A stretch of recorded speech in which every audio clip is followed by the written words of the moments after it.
C'est impossible, dit la fierté. C'est risqué, dit l'expérience. C'est sans issue, dit la raison.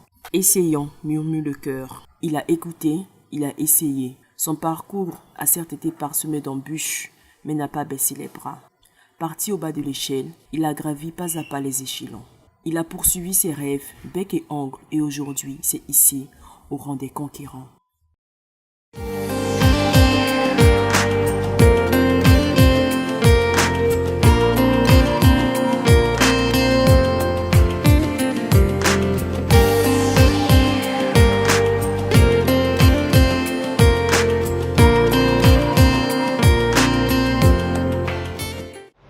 Mais moi je suis Djibré Serge Franck Aimé, couramment appelé Serge Djibré.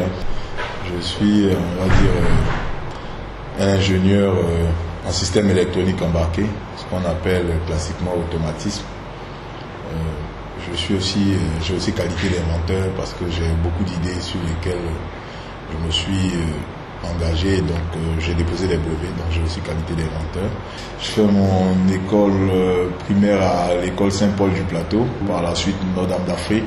Je crois que dans le quartier à l'âge de l'adolescence, tout le monde disait ah ouais, ça nous racontait des histoires. Non, voilà, vous êtes dans les écoles de garçons, donc on avait un peu envie de découvrir. Donc moi j'ai forcé la main à mes parents pour qu'on m'oriente dans une école mixte. Et mes parents ont choisi le CSP Cocody, donc je me suis retrouvé là-bas, j'avais une voisine en classe, j'étais très content, on était toujours heureux.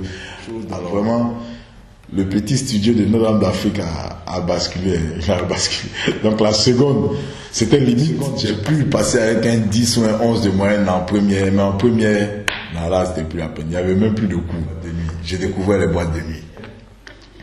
Après avoir repris ma première, la deuxième année de première, c'était pas fameux, c'était pas meilleur. Et mes parents ont décidé de me faire partie d'Abidjan. Ils m'ont envoyé à l'intérieur du pays, dans un collège catholique, à Mans, qui s'appelait le collège Jean de Lamennais. On a transformé la ville de Mans, vraiment. Je crois que les gens se sont... On n'a fait qu'une année à Mans. Et là, j'ai passé le bac à Mans, mais ça n'avait pas marché. Au collège Jean de Lamennais, ça n'avait pas marché avec des prêtres catholiques blancs qui nous avaient vraiment aimé, adopté, mais on n'a pas nous aussi été des enfants, on va dire catholiques quoi. La ville de Mans, on n'a fait que les boîtes de nuit, on a envoyé une autre façon de se comporter. Et je vais vous dire pour la petite anecdote, j'avais un ami de quartier, comme ça, qui était un ami, et on s'est retrouvés à Mans. Donc vous voyez que ça renforçait en plus notre amitié. Mais cet ami-là, par la suite, ça fait rire quand je vous dis son nom, c'est Douk Saga en fait. Amidou, nous on l'appelait Douxé, qui était aussi amant. Donc on était amis, il avait déjà commencé, il n'était pas le boucantier qu'on connaîtra quasiment 10 ans après, mais amant, il était déjà dans cet esprit-là. Donc vous voyez, ça vous donne un peu une idée de comment on passait notre temps à faire la fête. Et le bac n'avait pas marché à Mans, je suis revenu à Abidjan, j'ai fait la farandole, j'ai été emmené par mes parents au Maroc pour faire des études en électronique. Par la suite, j'ai passé le test d'entrée de l'ESTI de Bordeaux, où j'ai fait un diplôme européen de maître ingénieur en système électronique embarqué, ce qui correspond à l'automatisme. Par la suite, j'ai travaillé en France, à Bordeaux, chez Ardetem Ingénierie, qui est un cabinet d'ingénierie. On travaille sur les systèmes industriels, systèmes électroniques industriels. Ensuite, je suis rentré en Côte d'Ivoire, j'ai fait un petit parcours à la Poste, 3-4 mois, à la Poste de Côte d'Ivoire. Par la suite, je suis rentré à la CIR. J'ai travaillé en tant qu'ingénieur système numérique contre commande, qu'on appelle ingénieur SNCC. En 2005, j'ai lancé ma première entreprise, Kedoni Technologies. Et là-dessus, j'avais un produit qui était la billetterie numérique, les tickets de concert, avec lesquels j'ai connu un grand succès. Donc ce produit-là, en tout cas, m'avait donné le goût de l'entrepreneuriat, mais le modèle de gestion ne m'avait pas souri. Donc j'ai dû repartir dans le monde du travail. J'ai travaillé pour le port autonome et je crois qu'après la crise post-électorale qui a arrêté tout ça, j'ai décidé vraiment de me relancer à l'entrepreneuriat. Et c'est là que j'ai monté mon deuxième cabinet en 2011, Bravo Africa. Les ressources étaient maigres. Il fallait tout de suite pouvoir monter quelque chose qui permette de mettre un système de production quotidien pratiquement. Et là, je me suis dit que je vais faire une cabine téléphonique. Donc du coup, je me suis dit, ben, écoute, si je dois faire une cabine, il faut que je sois capable de la faire différemment. Mais mieux, je me suis donc renseigné sur les gains, quelles étaient les marges sur les cabines et tout. Et j'ai vu que les gains étaient infimes. Donc du coup, je me suis dit, bon, il faut vendre du volume. Il faut pouvoir faire de gros volumes. Et pour faire du gros volume, soit tu as 15 000 employés dans différents points pour pouvoir faire ces volumes-là, soit tu trouves la méthode pour produire ces volumes-là sans avoir la charge salariale qu'il y a derrière. Donc du coup, j'ai pensé, je suis revenu à mon métier qui est l'automatisme. Je me suis dit, mais si je fais un petit automate, je pourrais donc vendre sans avoir à payer quelqu'un. Et c'est un peu cette logique-là qui m'a poussé. Je me suis dit, mais les automates, je les mets où? Et j'ai regardé, je me suis dit, mais il y a des milieux qui ont besoin d'unités téléphoniques et qui, pourtant, le modèle de distribution actuel n'est pas adapté. Donc je me suis dit, comment je fais pour mettre en avant ma machine? J'ai conçu le premier prototype, assez correct, et il fallait trouver un espace premier où l'exposer. Donc, par le truchement d'une personnalité, j'ai demandé à rencontrer le propriétaire de Sococé.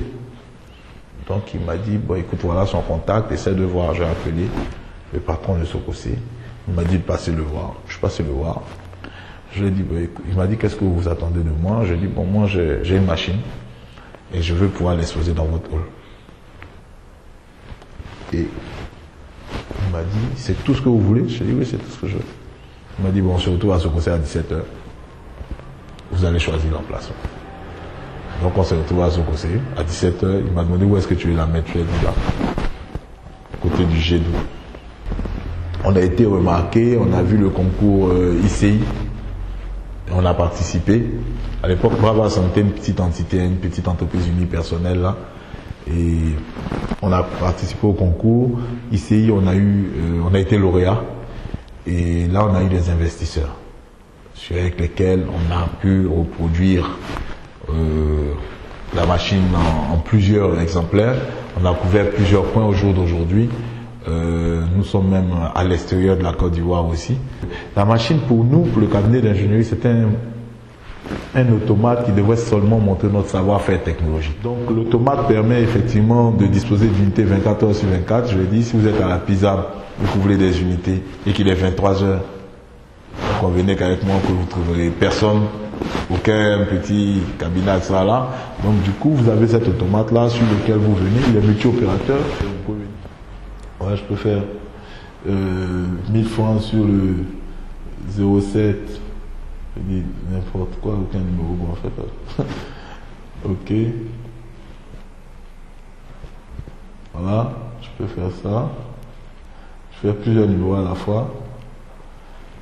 Et je fais donc 1000 francs sur, je saisis mon numéro, la machine me demande de confirmer si c'est le bon numéro. Bon, donc j'introduis mon billet. Voilà. Quand la machine récupère le billet, et bien elle va rentrer en traitement pour valider les opérations sur le numéro saisi. Donc elle me donne un code d'opération 1095, important pour toute réclamation éventuelle. Au cas où vous aurez besoin de joindre un service client et tout, vous gardez ce numéro en mémoire. Et la machine commence son process, opération en cours, et normalement je devrais recevoir mes unités sous 2 secondes. La GEI, c'est, comme on l'a dit, c'est l'Organisation des jeunes entreprises innovantes de Côte d'Ivoire. Les objectifs premiers de la GEI, c'est la lutte contre la mortalité des jeunes entreprises. Tout le monde connaît la problématique de l'emploi et tout le monde aussi sait l'engouement et l'intérêt que la nation nouvelle porte à l'entrepreneuriat. C'est une initiative soutenue par le CPC et je pense qu'à ce titre-là, nous on oriente en tout cas tous les porteurs de projets à se constituer parce que le statut de jeunes entreprises innovantes devrait permettre à terme aux uns et aux autres de pouvoir bénéficier d'accompagnement spécifique. Alors nous, si on devrait peut-être avoir un mot de fin, on parlerait plutôt, on voudrait le placer sous le sceau de la responsabilité. Je pense que ce qu'on veut mettre en avant aujourd'hui, c'est que jeunesse et responsabilité devraient aller ensemble. Mais nous, on exhorte toujours des jeunes à pouvoir se lancer, mais au mieux à pouvoir créer le maximum d'emplois, à pouvoir créer le maximum de bonheur autour de soi, parce que je pense que ça c'est un des objectifs de vie. Donc moi, j'exhorte toujours les jeunes qui pilotent des entreprises à faire preuve de rigueur, à faire preuve de patience, d'endurance, de persévérance, et puis surtout de grandes valeurs de responsabilité sociétale vis-à-vis des structures qui leur font confiance, vis-à-vis des salariés qui leur font confiance. Et je pense qu'il n'y a que dans ces valeurs-là que se cache le succès de l'entrepreneuriat même en Côte d'Ivoire.